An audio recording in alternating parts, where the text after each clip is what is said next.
যে সমস্ত মানুষজনরা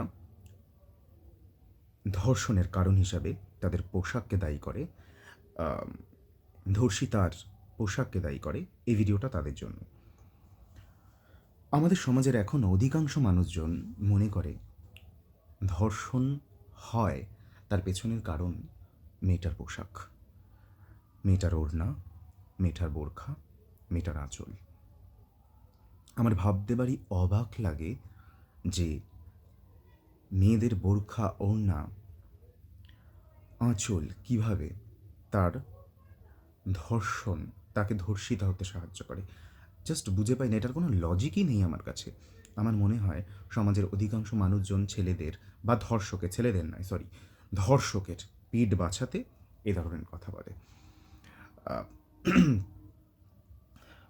সমাজের অধিকাংশ মানুষজন, সে সাধারণ মানুষ হোক কি প্রগতিশীল মানুষ, অধিকাংশ মানুষজনের এখনও পর্যন্ত তাদের ধারণা যে মেয়েদের ছোট পোশাক, তাদের ওড়না না নেওয়া, তাদের বোরখা না পরা, তাদের আঁচল দিয়ে মুখ না ঢাকা, তাদের আঁচল সঠিক জায়গায় সঠিকভাবে না নেওয়া কোথাও পুরুষদেরকে অনিয়ন্ত্রিত করে তোলে, নিয়ন্ত্রণ হারিয়ে ফেলতে সাহায্য করে।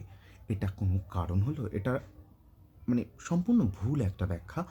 মানে আমি আগেও ৩-৪ মাস আগেও একটা ভিডিও করেছিলাম, সেখানে বলেছিলাম, এবং আমি কমেন্টসগুলো দেখি তো অধিকাংশ মানুষজনই তাই মনে করে। ইভেন আমাদের পাড়াতেও যখন আমি নানান মানুষের সাথে এই ব্যাপার নিয়ে আলোচনা করেছি, তারা বলে যে মেয়েটার কী দরকার ছিল এ ধরনের পোশাক পরার, সেরকম ধরনের পোশাক না পরলেই এ ধরনের কাণ্ড ঘটতো না।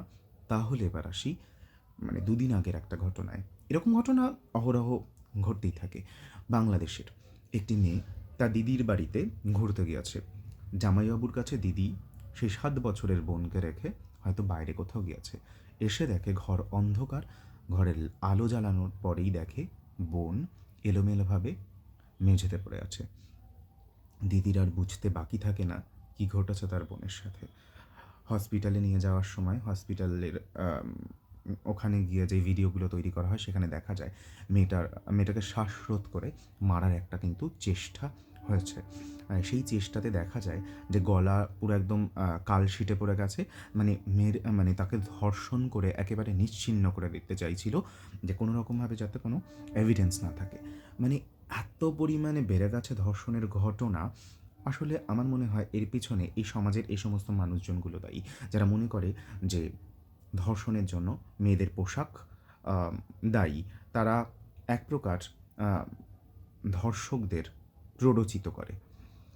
যদি সেটাই হয় যে শুধুমাত্র পোশাক দায়ী, তাহলে এই 7 বছরের মেয়েটা কী দোষ করল?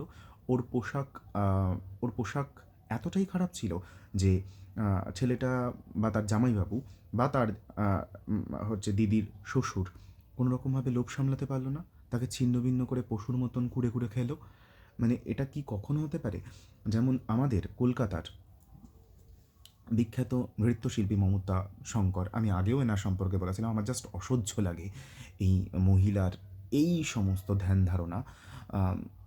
আজকেও এবিপি আনন্দতে দেখতে পারলাম তার একটা তাকে নিয়ে একটা লাইন, সে নাকি বলছে যে মেয়েদের যদি আত্মসম্মান বোধ থাকে তাহলেই কোনো ছেলে তার দিকে খারাপ মন্তব্য করতে পারে। এটা কোনো কথা?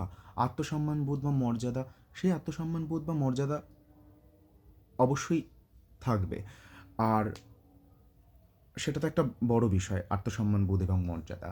কিন্তু তার আগেও আমি এরকম ধরনের অনেক ভিডিও দেখেছি ওনার, যেখানে উনি বলছে যে মেয়েদের শাড়ির আঁচল যদি ঠিকঠাক জায়গায় না থাকে তাহলে ছেলেরা কীভাবে সম্মান দেবে? তাহলে আজকে উনি এই বাচ্চা মেয়েটি যে ধর্ষিতা, তার সম্পর্কে সে কী বলবে? তার সম্পর্কে সে কী বলবে? সে কি বলতে পারবে পোশাককে ধর্ষণের কারণ হিসেবে দেখাতে পারবে? আসলে সমাজের মানুষজনেরা কোথাও ফাঁক খোঁজে, ধর্ষকদের বাঁচিয়ে দেওয়ার জন্য ফাঁক খোঁজে।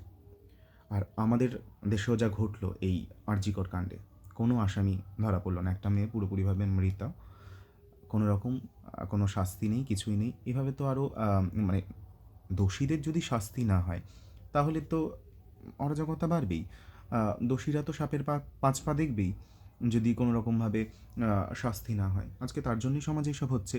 আ সঠিক শাস্তি এবং সঠিক এডুকেশন ঠিকঠাকভাবে আ দিলে আমার মনে হয় সমাজের থেকে এসব দূর হবে।